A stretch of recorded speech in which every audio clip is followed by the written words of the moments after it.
안녕하세요. 김희원 회계사, 안소연 회계사입니다.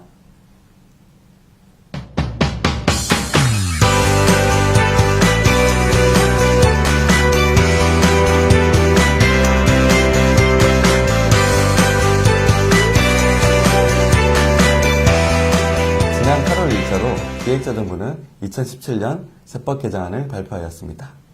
첫째, 일자리 창출. 둘째, 소득 재분배 및 과세 형평성 강화. 세 번째, 세액 기반 합충 및 조세제도 합리화를 골자로 한 본 세법 개정안은 8월 말 국무회의 상정을 거쳐 9월 1일 국회에 발의될 예정이며 본 법안은 2018년부터 발효될 예정입니다. 오늘 이 시간에는 우리 실생활과 관련된 세법 개정안을 위주로 알아보도록 하겠습니다. 첫 번째, 일자리 창출 지원과 관련된 개정안입니다. 문재인 정부는 취임 이후 첫 번째 지시사항으로 일자리위원회를 구성할 만큼 정부의 최대 화두는 일자리 창출이었습니다. 이번 세법 개정안에도 일자리 창출과 관련된 세법 개정안이 다수 포함되었는데요. 김희원 회계사님, 일자리 창출과 관련한 세법 개정안 중에 주목할 만한 점은 어떻게 보세요? 네, 일자리 창출 지원과 관련해서는 중소기업 사회보험료 세액공제 확대가 눈에 띄었는데요. 종전에는 상시근로자 고용을 증가시킨 중소기업에 대해서 1년간 사회보험료 상당액의 50에서 100% 세액공제를 해주었는데요. 그 기간을 2년으로 연장하였습니다. 그리고 중소기업 취업근로자에 대한 세제 지원을 종전 3년에서 5년으로 연장하였습니다. 이와 같이 정부는 우리나라 고용의 대부분을 차지하고 있는 중소기업에 대한 세제 혜택을 지속적으로 적용해서 중소기업의 일자리 창출을 적극 지원할 것으로 보입니다. 다음으로 소득 재분배 및 과세 형평 강화를 위한 세법 개정안을 알아보도록 하겠습니다. 언론 등에서는 슈퍼리처 증세 또는 부자 증세 등의 키워드로 연일 지면을 장식하고 있는데요.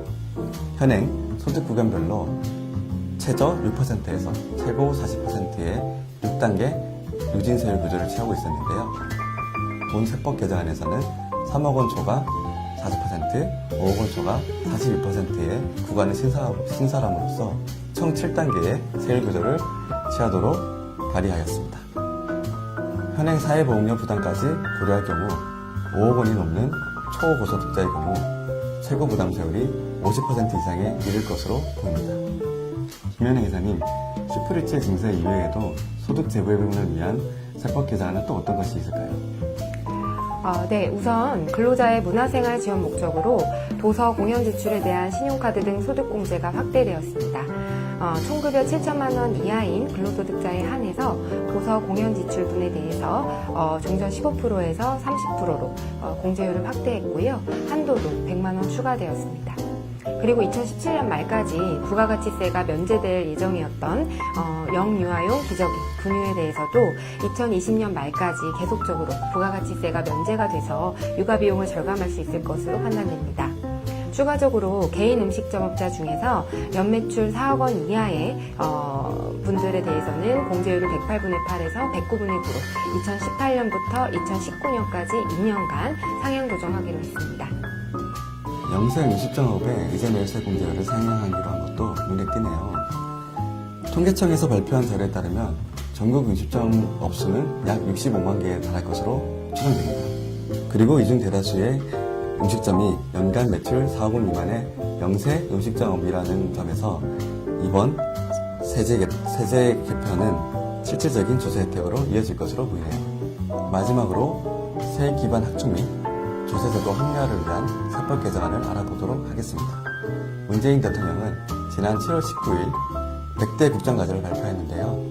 이를 위한 예산은 최소 향후 5년간 178조 원이 추가로 발생할 것으로 보입니다. 이에 따라 부자 증세 외에도 세액 기반 합충을 위한 세법 개정안이 다수 마련되었다고 들었습니다. 김희원 회계사님, 그러면 어떤 항목들을 눈여겨봐야 할까요?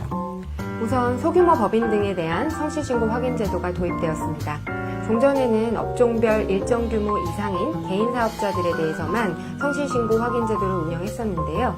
내년부터는 일정 요건을 충족한 소규모 법인, 그리고 성실신고 확인 대상인 개인 사업자가 법인 전환 후 3년 이내 법인에 대해서도 과세표준 및 세액신고 시 공인회계사 등이 작성한 성실신고 확인서를 제출해야 합니다. 뿐만 아니라 기존 성실신고 확인제도 적용 대상이 되는 수익금액 기준이 낮아져서 성실신고 확인 적용 대상이 확대될 것으로 판단됩니다. 김희연 회계사님께서 소개해주신 임대사업자 등에 대해서는 이미 작년 세법 개정 시에 접대비 및 업무용 승용차 관련 비용 한도가 50%까지 하향 조정되었습니다. 이번 개정안에서는 소규모 법인에 대한 기준 추가 및 성실신고 확인 기준 대상이 하향됨으로써 여러 가지 신경 써야 할 부분이 많아지겠네요. 그리고 기타 소득에 대한 필요경 비율이 조정되었습니다. 사업소득에 비해서 필요경 비율이 높다라는 지적이 있어서 사업소득과의 과세 형평 제고를 위해서 기타 소득의 필요경 비율을 사업소득의 단순경 비율 수준으로 조정하기로 했는데요. 영세사업자가 장부기장을 하지 않고 소득세를 신고하는 경우에는 수익금액 4천만 원 이하인 경우에는 약 60%, 4천만 원을 초과하는 경우에는 약 40% 경비율을 적용받게 되는데 반해서 현행 기타소득세율의 필요경 비율은 80%이기 때문에 이에 대한 조정이 필요하다는 거죠. 이에 광업권, 어업권, 상표권, 영업권 등 무형자산에 대한 양도 및 대여소득, 원고료 및 인세, 그리고 일시적 강연료 및 자문료 등에 대해서도 2018년에는 70%, 2019년 이후부터는 60%의 필요경 비율이 적용됩니다. 세법 개정안에 비추어 봤을 때 종전의 일시적 강연료 등에 대해서 세율이 지방소득세를 포함해서 4.4%였는데요. 내년에는 6.6%, 그리고 2019년 이후에는 8.8%로 높아지게 됩니다. 그리고 기타 소득은 5만 원 이하에 대해서는 과세 최저한이라고 해서 세금을 부과하지 않는데요. 종전 필요경 비율 기준으로는 25만 원까지 기타 소득의 수입에 대해서는 과세가 이루어지지 않았는데 내년에는 약 16만 6천 원, 그리고 2019년 이후에는 12만 5천 원으로 과세 최저한이 적용되는 수익 금액이 낮아지게 됩니다.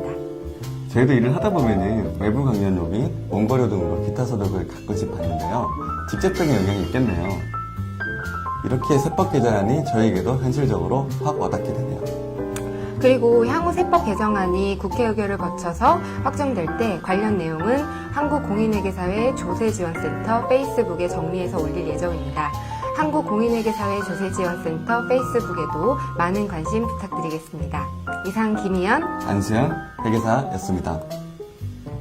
세금은 세무 전문가인 공인회계사에게.